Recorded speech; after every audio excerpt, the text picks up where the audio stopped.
तो अभी की सबसे बड़ी खबर, महाराष्ट्र में एक बार फिर सियासी संकट खड़ा हो गया है। उद्धव सरकार के लिए नई मुसीबत। शिवसेना के 13 विधायक नाराज बताए जा रहे हैं। नाराज विधायक में एकनाथ शिंदे, जो एक बड़े नेता हैं शिवसेना के, वो शामिल हैं। मनोरंजन भारती भी हमारे साथ इस वक्त मौजूद हैं। 13 विधायकों की ये नाराजगी कितनी भारी पड़ेगी बाबा?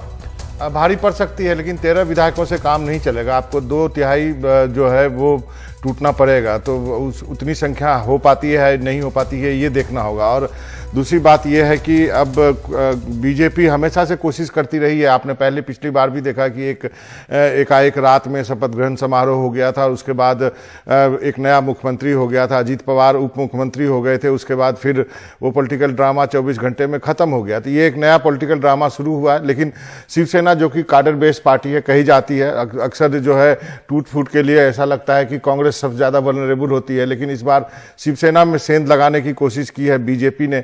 और यदि आप बीजेपी के पॉइंट ऑफ व्यू से देखें तो सबसे अधिक विधायक लेके अलग से अपोजिशन में बैठी है, तो उनको एक अलग टीस है कि हम सबसे नंबर 1 पार्टी होते हुए भी हम बाहर बैठे हैं। लेकिन एक संकट मोचक यहां पे लाना चाहूंगा, वो शरद पवार। वो अभी फिलहाल दिल्ली में है, उनको मुंबई में होना चाहिए था। यदि इस पूरे संकट से ये जो अघाड़ी को कोई निकाल सकता है तो वो शख्स शरद पवार ही हैं। और उम्मीद की जानी चाहिए कि शरद पवार अब इस काम में जुट गए होंगे, अपार्ट फ्रॉम इस जो राष्ट्रपति के लिए जो होना है उसके। अगर बीजेपी के नेताओं के चेहरे की मुस्कुराहट की बात करें तो जो प्रदेश अध्यक्ष हैं उन्होंने मुस्कुराकर कहा कि हमें भी बता दीजिएगा।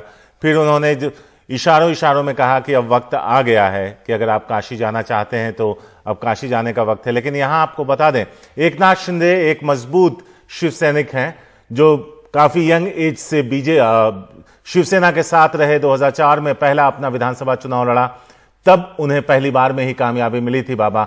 और एक तरीके से अगर देखें तो उनकी अहमियत को पहचाना भी था कि उनकी नाराजगी कहीं भारी ना पड़ जाए। सारी पार्टियों से उनके संबंध अच्छे हैं और ऐसे में उन्हें एक ऐसा मंत्रालय दिया गया जो काफी मलाईदार था। सुनील सिंह हैं हमारे साथ इस बारे में ज्यादा बात करने के लिए। सीधे सुनील के पास चलते हैं बाबा। जी सुनील, बताइए क्या कुछ हो रहा है? क्या अब उतनी संख्या होगी एकनाथ शिंदे के पास कि वो जो एंटी डिफेक्शन लॉ से बच पाए?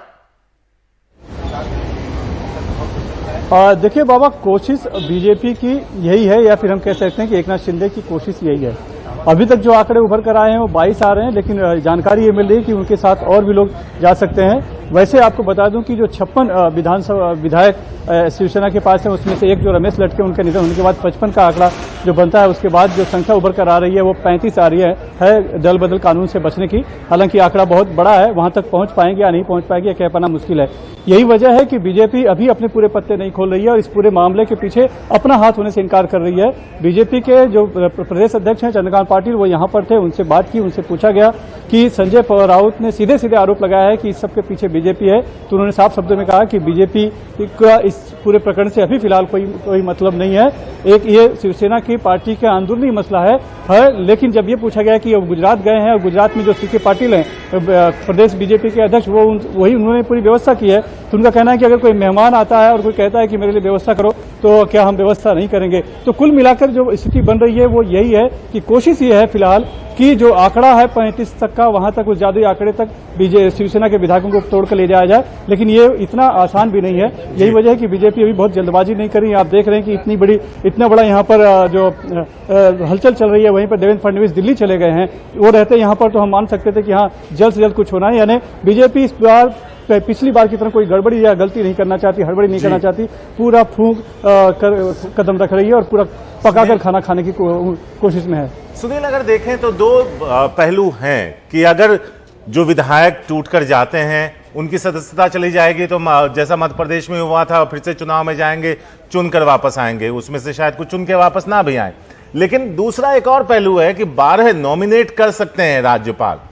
तो ऐसे में यह भी दिया जा सकता है उन्हें कि भाई आपकी सदस्यता अगर जाती है तो हम आपको इस रास्ते नहीं उस रास्ते विधानसभा में लेकर आएंगे।